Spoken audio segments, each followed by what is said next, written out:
What's going on, guys? My name is Shredyo. What is going on, guys? My name is Shredyo. Welcome to the 7.0 Feral Druid first look at the PTR.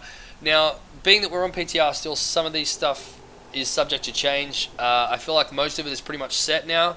We're going to see some numbers balancing, but for the most part, I think the talents are pretty much set in stone. And over the last couple of days, I've been testing out different talents, different builds, trying to find what is going to be the most beneficial for Feral Druid and how it's changed in playstyle and defensives and whatnot, and this is what I've come up with. So looking at the first tier, Blood Scent increases our cat form abilities, critical strike chance by 10% on targets that have bleeds on them. Now the biggest benefit to this is our combo point generating abilities. When they crit, they give us 2 points instead of 1, so I feel that this just a 10% increased chance to that is really good. Wild Charge remains largely unchanged from live, and it's really good on live, so I've continued to use it on the PTR. Now, the third tier, Restoration Affinity or Guardian Affinity. The 10% damage reduction from Guardian Affinity and Iron Fur are both really nice, but Mangle and Frenzied Regeneration both require Bear Form, and I don't think that we're going to utilize Bear Form as a defensive as much as we used to in, say, Cataclysm, which makes Restoration Affinity, in my opinion, much better. We gain Ysera's Gift, which is largely unchanged from live. And as the expansion continues, it's going to become even stronger because it's 3% of your maximum health, and our health is going to scale up pretty drastically.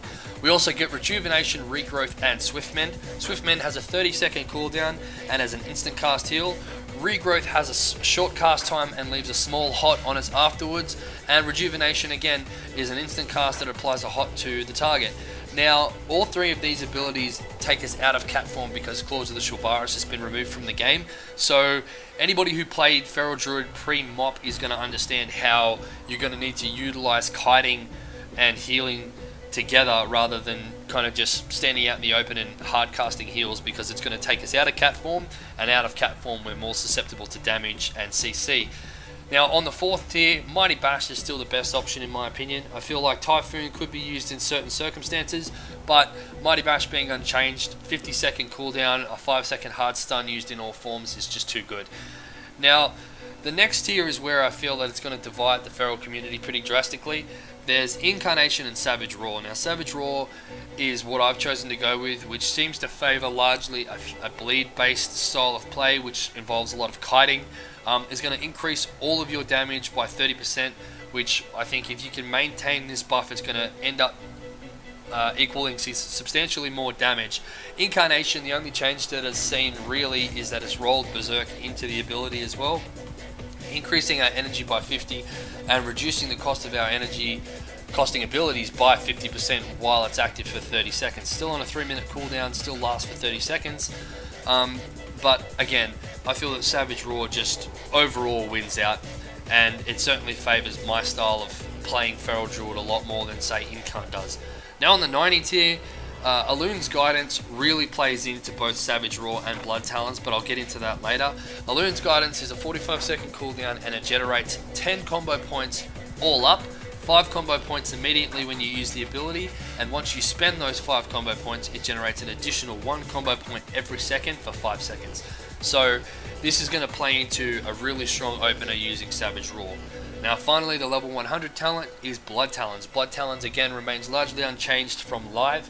After casting Healing Touch, your next 2 melee abilities damage is increased by 30%. Now the way that I tie all 3 of these abilities in together is, being that we no longer have glyphs, we don't have the option to take the glyph of Savage Roar, giving us the 5 combo point Savage Roar on our opener when we use Rake, or Pounce as it used to be called. So the way that Alun's Guidance kind of fixes that problem is, when we're in stealth, we'll use Alun's Guidance to give us our 5 combo points because it does not break stealth. We'll use those first 5 combo points to generate 24 seconds of Savage Roar. We'll then use Rake to stun the target and Shred. By that time, the second part of Alun's Guidance generating the combo points will get us to 5 combo points. Because we've used Savage Roar with 5 combo points, we'll get our Predatory Swiftness, which is our free Healing Touch. We will use our Healing Touch to get us our Blood Talons buff. We'll then use Tiger's Fury for the 15% increased damage and also to fill our energy back up. So at this point, we'll have Savage Roar running, Tiger's Fury will get us back to full energy and also give us a 15% damage increase. And we'll also have our next two abilities doing an extra 30% damage, and we'll have 5 combo points on the target.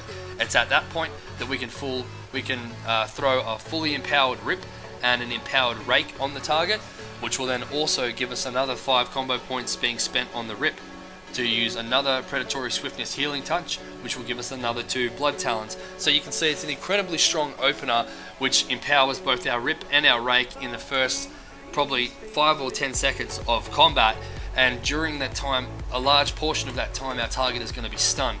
So I feel that this, as far as especially early stages of PvP, is going to be one of the most optimal ways to play. Again, this is just my opinion, and this is PTR, so it's subject to change. I'm going to do a next part of the video is going to be just me showing the way that I do this opener. And if you have any questions or any comments about the talents that I've taken, please leave them down in the comments below. Thanks for watching.